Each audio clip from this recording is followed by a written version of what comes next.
ina suka samu wannan kuɗin, me yasa suke wannan?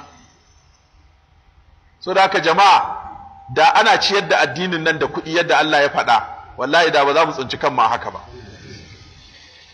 Dama Allah ya ba wasu ne don su taimaka wasu. Tsarin Allah kenan, da ya ba kowa da ba za mu zauna a nan ba. Sai ya tsarin wannan ya ci ta ƙarƙashin wannan, wannan ya ci ta ƙarƙashin wannan, sai a zauna lafiya. Saboda haka wannan Allah ya ce ya yadda ai mitin in za a yi umarni ai sadaka au ma'arufin, ko sanannen abu a shari'a ake so a wayar da mutane su san muhimmancin sa, au islahin bainan nas, ko gyara tsakanin mutane. Da azumin nan mun zo kan hadisi wanda Annabi sallallahu alaihi wasallam ya ce duk ranar Litinin da ranar Alhamis Allah yakan ware wasu mutane yi musu gafara, amma banda masu gaba.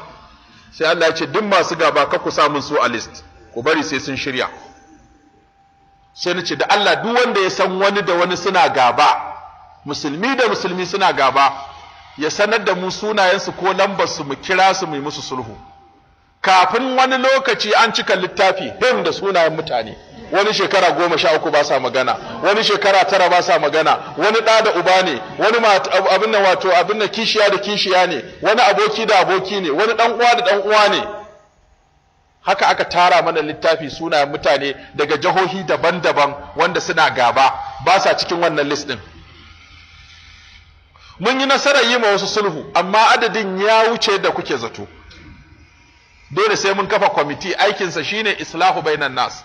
Domin Annabi ya ce sulhu tsakanin mutane ya fi ka tashi kai ta sallah, ya fi kai ta azumi. Da haka kai ma an ka san wani mai gaba unguwa ku ga liman, a kafa kwamitin sulhu tsakanin mutane. Kuma fa rigimar wa zai fara wani magana? Yanzu wani da aka zo shi ya yarda ai sulhun, amma wa zai fara magana? Muka ce to Annabi ya ce wa khairuhuma man bada'a bis salami. Annabi ya ce a cikin ku biyun wanda yafi daraja a musulunci wanda ya fara yin sallama, amma ba wanda yayi. Sai da kyar ana matso da su kowa yana rike hannunsa, waka a ce shi ya fara miƙa, a ce ya faɗi. Shedan ƴan uwa, shi yasa matsalar da ke tsakanin mu fa tafi yawa akan ta waje. Ta wajen nan duk kyaleta in muka yi ƙarfi a ciki duk wannan mai sauki ce. Sahabbai su nawa ne suka ɗaukaka addinin musulunci? Su nawa ne suka yada addinin musulunci a Asia? Suka yada musulunci a Afirka, suka yada musulunci saboda ba su da matsala tsakaninsu. Ruhama'u bainahum, suna tausayin juna. In kaga gabansu da tsananinsu akan kafiri ne, amma a tsakaninsu babu. An ce wani sahabi ya ce ni ko ina sha'awar cin naman akuya, sai aka je aka siyo man naman akuya aka dafa, har ya taba roman ya lasa, sai ce akwai kowa ne shi ma mun taɓa magana kan akuya da shi, a kai masa na haƙura. Da aka kai ma wancan ya ce shi ma zai ci, sai ya tuno wani ya lashi roman ya ce da daɗi, a kaiwa ne.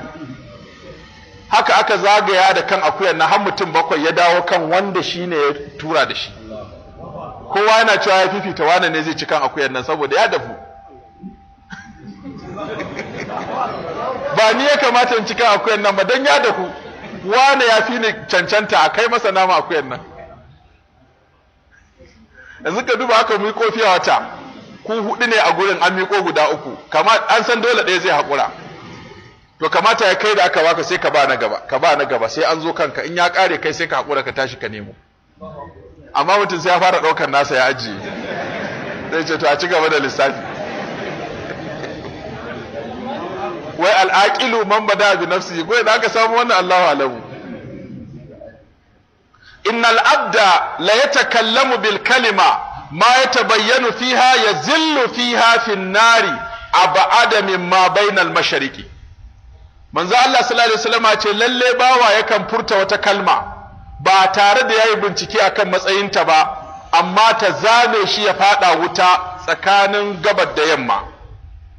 Innal abda la yatakallamu bil kalimati min ridwanillah la yulqi laha balan yarfa'uhu Allah biha darajatin, wa innal abda la yatakallamu bil kalimati min sakhatillah la yulqi laha balan yahwi biha fi jahannama.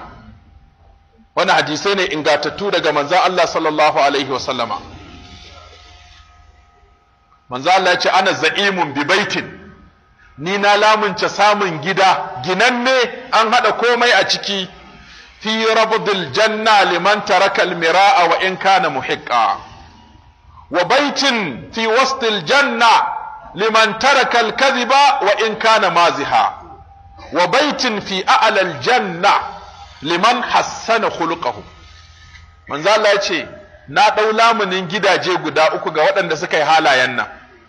Na farko akwai can ƙasan aljanna inda yake da ruwa, cabin aljanna, yace to na lamunce za a bada gidan aljanna ga wanda ya bar musu koda yana da gaskiya, kuma na lamunce za a samu gida a tsakiyar aljanna ga wanda ya bar ƙarya koda wasa ne ko ta wasa ce, kuma na